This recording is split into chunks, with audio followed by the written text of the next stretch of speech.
नमस्कार। आपको याद दिलाने आई हूँ कि आने वाली 1 तारीख को यानी 1 नवंबर 2023 को सुहागिन महिलाओं का सबसे प्यारा, सबसे प्रिय त्योहार करवा चौथ आ रहा है। आइए देख लेते हैं नानी माँ की पुस्तक पर्व पूजन में करवा चौथ मनाने के बारे में क्या लिखा है। करवा चौथ कार्तिक मास की कृष्ण पक्ष की चतुर्थी के दिन मनाया जाता है। सुहागिनों का यह अत्यंत महत्वपूर्ण पर्व है।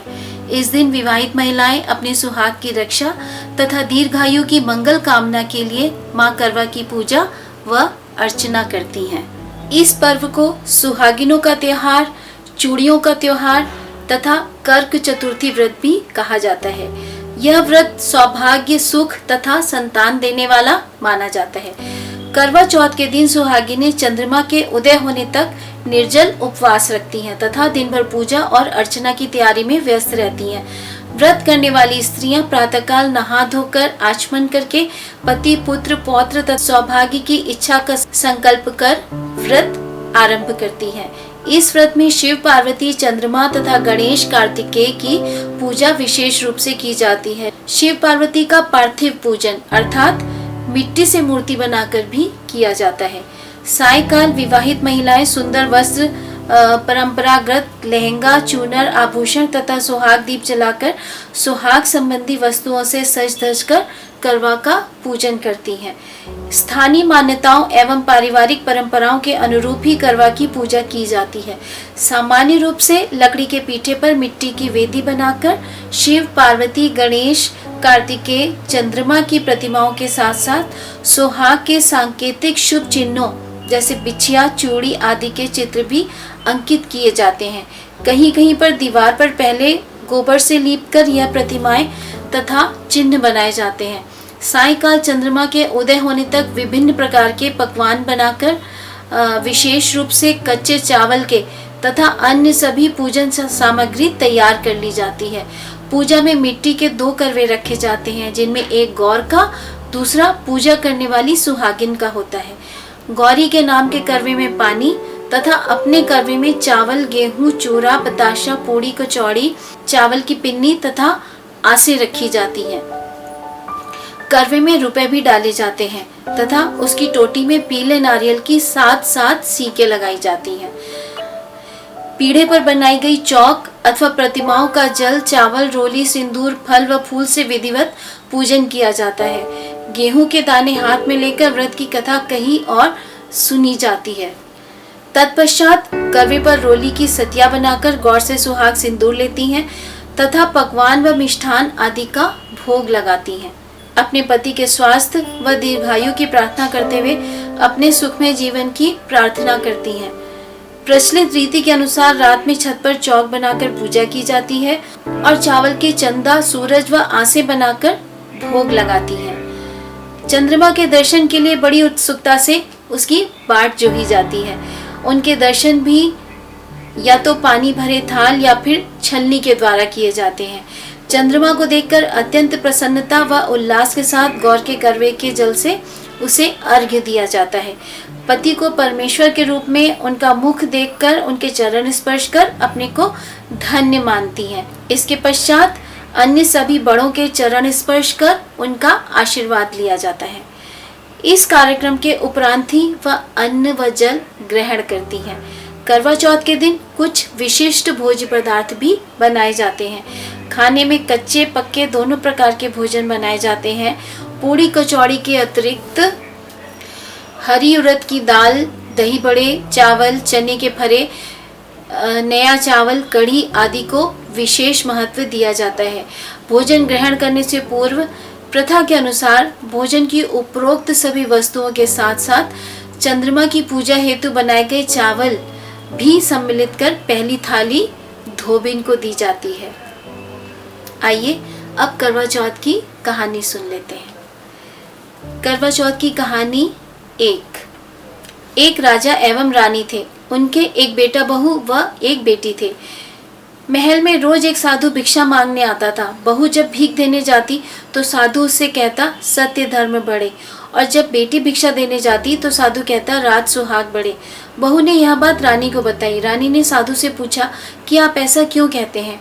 बहुत पूछने पर साधु ने बताया कि तुम्हारी बेटी का सुहाग खंडित है। सोमवारी अमावस का चिराग जल रहा था, बेटी तुम्हारे गर्भ में थी, तभी चिराग का तेल छूकर तुम्हारी बेटी की मांग पर गिर गया, अतः इसका सुहाग खंडित हो गया।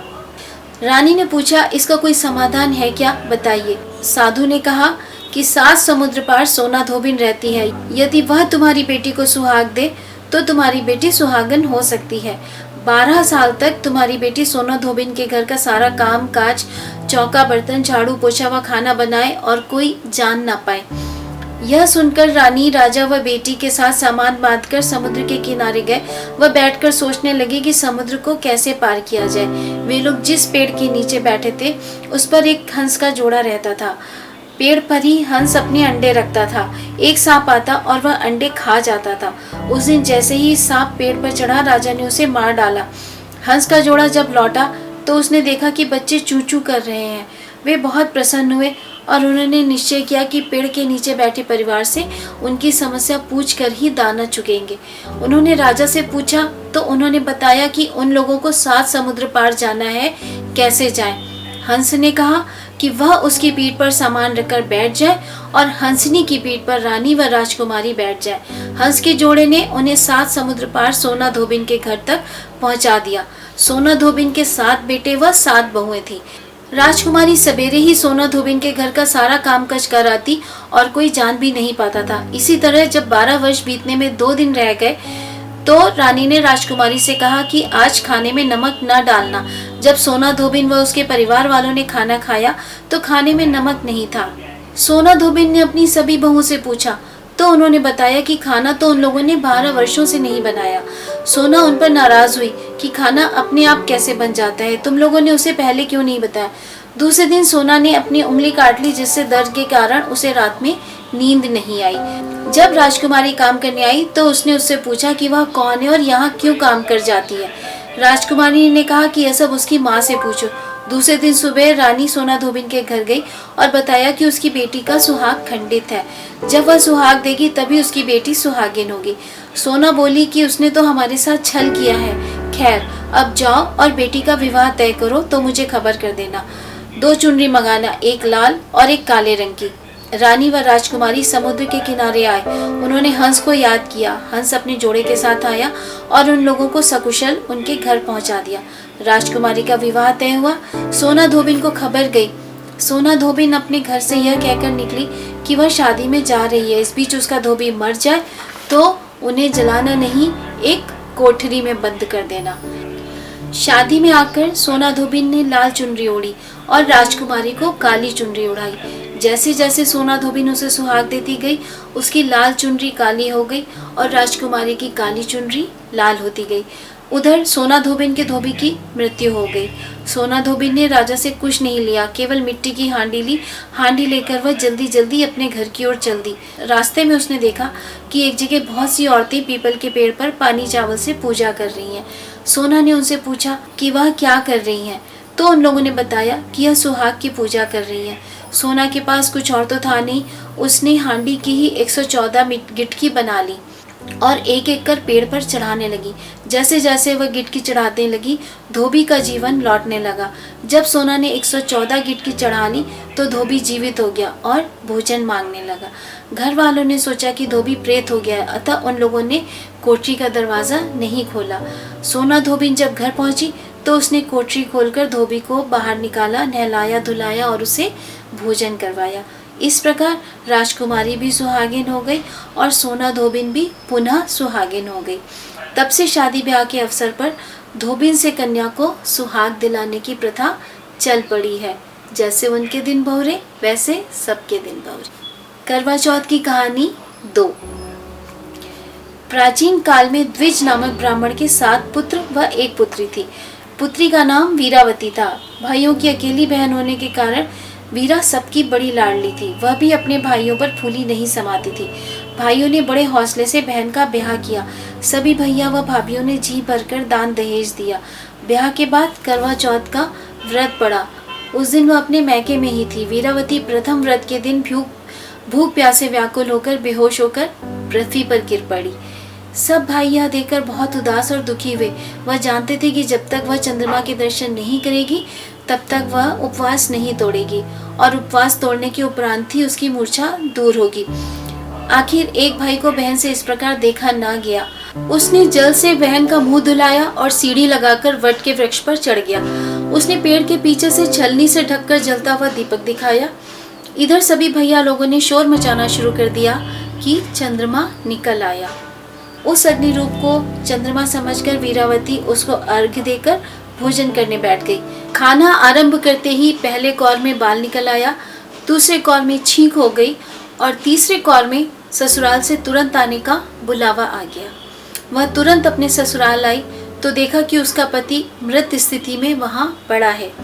यह देखकर वह रोने और बिलखने लगी। संयोगवश वहां इंद्राणी आई। उन्हें देखकर विलाप करते हुए उसने कहा, माँ, यह किस अपराध का फल भगवान उसे दे रहा है? उसने कौन सा पाप किया है? रोती बिलखती वह इंद्राणी से अपने पति को जीवित करने के लिए प्रार्थना करने लगी। इंद्राणी ने कहा कि उसने बिना चंद्रोदय चंद्रमा को अर्घ्य दे दिया था। यह सब उसी का परिणाम है। अतः अब वह 12 मास के चौथ का व्रत व करवा चौथ का व्रत श्रद्धा व भक्ति से विधि पूर्वक करे, तब उसे उसका पति पुनः जीवित मिलेगा। इंद्राणी के वचन सुनकर वीरावती ने नियम से विधि पूर्वक 12 माह के चौथ व करवा चौथ का व्रत बड़ी भक्ति से किए और उसका पति पुनः जीवित हो उठा। जैसे उनके दिन बहुरे वैसे सबके दिन बहुरे। करवा चौथ की कहानी थी। एक पंडित और पंडिताइन थी जिनके 2 बच्चे थे, एक लड़का और एक लड़की। लड़के का नाम सनातन तथा लड़की का नाम सनातनी था। लड़के और लड़की दोनों का विवाह रीति रिवाज के अनुसार हो गया था पूर्वक और वे सुख पूर्वक जीवन व्यतीत कर रहे थे। सनातन ने कहा, करवा है तो बहन के यहाँ करवा दे आए।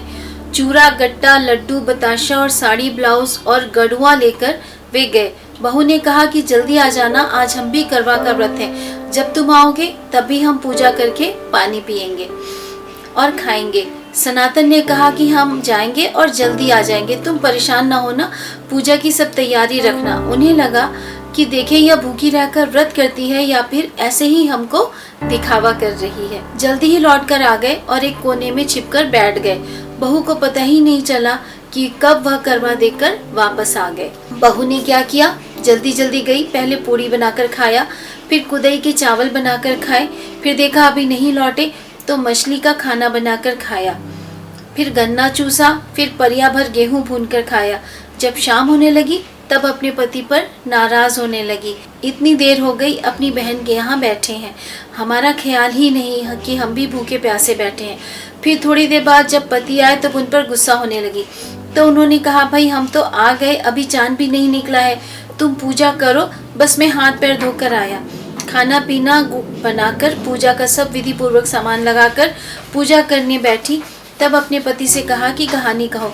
उन्होंने कहना शुरू किया, ढोल ढिलारी कोदई और मछली के खाएगा, 4 ऊँख परवाना सुहारी ऐसे करना, तो लेव गौर दा पूजा भर पाए गेहूं भूंजा। पत्नी बोली, यह कौन सी कहानी कह रहे हो, ठीक से कहो। वह फिर ऐसे ही कहने लगे। तब वह बोली कि क्या कह रहे हो। उन्होंने उठाया डंडा और मारना शुरू कर दिया। कहने लगे, हमने सब कुछ देखा, हम शाम से छिपे बैठे हैं, देख रहे हैं, तुमने यह सब खाया कि नहीं, और अब हमारे ऊपर नाराज हो रही हो। इतना सब खाया पिया और कहती हो कि व्रत है। फिर बहू ने अपने किए की क्षमा मांगी और विधि पूर्वक अपने पति के संग करवा चौथ की पूजा करी। जिस तरह से उनके दिन बहुरे वैसे सबके दिन बहुरे। करवा चौथ की कहानी नंबर 4। एक राजा थे, उनके 7 लड़के थे और 7 बहुएं थी। 6 बहुओं के भाई थे और छोटी बहू के भाई नहीं थे। छोटी बहू का शादी के बाद पहला करवा था। उसको भी व्रत करना था, क्योंकि यह व्रत सौभाग्य का होता है, इसलिए सभी बहुएं व्रत थी। छोटी बहू भी थी। उसका तो पहला करवा था, बहुत ही विधि विधान से उसे करना था। उसके भाई न होने के कारण उसके यहाँ से करवा नहीं आया था। उसकी 6 जिठानियों ने कहा कि सारा पूजा का पुजापा तथा घर के सारे लोगों का खाना यही बनाए, क्योंकि इसके यहाँ से करवा नहीं आया है। वह बेचारी रोती जाए और खाने का इंतजाम करती जाए। जब चूल्हा जलाने के लिए लकड़ी निकालने गई तो वहाँ बैठकर रोने लगी और भगवान से कहने लगी कि हमारे भी एक भाई होता तो आज हमें भी घर का सारा काम व्रत में ना करना पड़ता, सब लोग मिलकर कर लेते। उसका जो आंसू था वह लकड़ी की कोठरी में एक गड्ढे में घिरा जिसमें एक नाग नागिन का जोड़ा रहता था। नागिन ने अपने पति से कहा कि कोई बहुत दुखी होकर रो रहा है, तभी उसके आंसू मेरे ऊपर गिर रहे हैं। नाग ने कहा, यह संसार है, कोई दुखी है तो कोई सुखी है, हम इसमें क्या कर सकते हैं। परंतु नागिन पीछे पड़ गई। उसने कहा कि वह बाहर निकल के देखे कि यदि कुछ कर सकने लायक हो तो करे और उसकी सहायता कर देंगे, हमसे उसके आंसू देखे नहीं जा रहे हैं। खैर, नाग ऊपर निकला और पूछा, बेटी तुम क्यों रो रही हो, जो तुम्हारा आंसू मेरे ऊपर पड़ा। उसने कहा कि आज करवा का इतना बड़ा व्रत है, हमारी 6 जिजनियाँ जिनके भाई करवा लेकर आए हैं खूब सामान लाए हैं। मेरी सास उनसे बहुत खुश है और मुझसे सारा पूजापा और खाना बनाने के लिए कहा गया है। हम अकेले व्रत में सारे घर का काम करें क्योंकि मेरे कोई भाई नहीं है। नाग ने कहा, तुम दुखी ना हो, आज से हम तुम्हारे भाई और तुम हमारी बहन हो। हम अभी शाम को तुम्हारे यहाँ सारा करवे का सामान लेकर आएंगे, तुम जरा भी परेशान ना होना। आज से तुम्हारे भाई के व मायके का सारा रीति रिवाज हम पूरा करेंगे। फिर शाम को सारा सामान लेकर राजा महाराजाओं की तरह साड़ी, ब्लाउज, सोने के जेवर, अपनी बहन के लिए सोने का गड़ुआ, हीरे जवाहरातों से जड़ा मेवा, मिठाई, लड्डू, चूड़ा तथा सारे परिवार के वस्त्र और खूब सजा सवा कर वो अपनी बहन के घर लाए। सभी लोग देखकर चकित रह गए कि छोटी बहू का करवा तो सबसे अच्छा है। सब कहीं बयाना बांटा गया। करवा की पूजा भी बड़े धूमधाम से की गई। फिर नाग उन्हें विदा करा के अपने घर ले गया और कहा कि कुछ दिन मेरी बहन अपने मायके रह आए। नाग देवता ने अपनी बहन से कहा कि पूरे घर में रहो, पर एक कोठरी में नांद है, उसको ना खोलना। एक दिन उनकी बहन का मन हुआ कि आखिर नांद में ऐसा क्या है जो नाग भैया ने मना किया है कि इसे ना खोलना। नागिन कहीं गई हुई थी। चुपचाप उसने उस नांद को खोला तो उसमें नाग के बच्चे थे। जल्दी से घबराकर उसने बंद कर दिया तो एक बच्चे की दुम कट गई। तब वह बच्चा बहुत गुस्सा हुआ। उसने कहा कि हम इन बुआ को काट खाएंगे। नागिन ने बहुत समझाया कि धोखे से तुम्हारी पूंछ कट गई है, ठीक हो जाएगी, पर बच्चे ने कहा नहीं, हम तो ससुराल जाकर काट खाएंगे। तब नागिन ने उस लड़की को विदा करने को कहा और समझाया कि ससुराल जाकर जब सोने लगना तब कहना, नाग बाड़े नागिन बाड़े, नागिन नाग का सब परिवार बाड़े, बाड़े ढूंढे भैया बाड़े। जब ससुराल में वह नाग का बच्चा रोज यह सुने कि हमारी बुआ रोज यह कहती बाड़े ढूंढे भैया बाड़े, तो अब हम बुआ को काट नहीं खाएंगे। बुआ तो हम सब लोगों के लिए भगवान से प्रार्थना करती है कि हम सब सुखी रहें और हमारा परिवार खूब बढ़े, और इस तरह से सब सुख से रहने लगे। जैसे उनके दिन बहुरे वैसे सबके दिन बहुरे। धन्यवाद।